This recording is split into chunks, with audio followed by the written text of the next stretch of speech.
దివ్యాంగులకు సీఎం రేవంత్ రెడ్డి నేతృత్వంలోని ప్రజా ప్రభుత్వం ఎల్లప్పుడూ అండగా ఉంటుందని మంత్రి దుద్దిళ్ల శ్రీధర్ బాబు అన్నారు.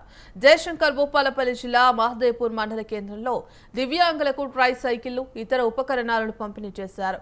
దివ్యాంగుల సంక్షేమానికి కాంగ్రెస్ ప్రభుత్వం ప్రత్యేక ప్రాధాన్యత ఇస్తోందన్నారు. అన్ని రంగాల్లోనూ రాణించేలా ప్రోత్సహించడంతో పాటు ఇందిరమ్మ ఇల్లు కేటాయిస్తామని హామీ ఇచ్చారు.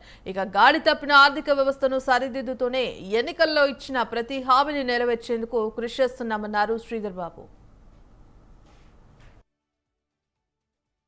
ఇల్లు లేని నిరుపేదకి దశల వారీగా రాబోయే 3 సంవత్సరాల కాలంలో ఈ సంవత్సరం కొంతమందికి ఇస్తే వచ్చే సంవత్సరం కొద్దిమందికి ఇచ్చి ఇంకో సంవత్సరం కొద్దిమందికి ఇచ్చి అందరికీ ఇల్లు లేని నిరుపేదకి ఇల్లు ఇచ్చే కార్యాచరణ మనం మొదలుపెట్టినాం. 10 సంవత్సరాలు ఒక్కరికి కూడా ఇల్లు ఇవ్వలేవారు.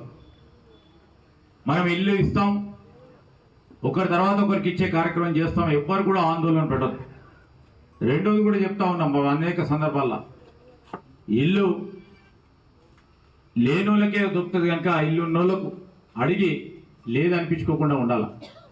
ఈ ప్రయత్న భావంలో నేను చెప్తా ఉన్నా కలెక్టర్ గారు కూడా ఏదైతే లిస్టులో మరి అప్పుడెప్పుడో మోటార్ సైకిల్ ఉండి దాన్ని 360 డిగ్రీస్లో ఇన్ఎలిజిబుల్ ఉన్న వాళ్ళని కూడా మీ దగ్గరికి వస్తే తీసుకొని మళ్ళీ తిరిగి రాష్ట్ర యంత్రాంగానికి పంపించండి. ఎందుకంటే సెంట్రలైజ్ డేటా కనుక దానికి సంబంధించి పూర్తి స్థాయిలో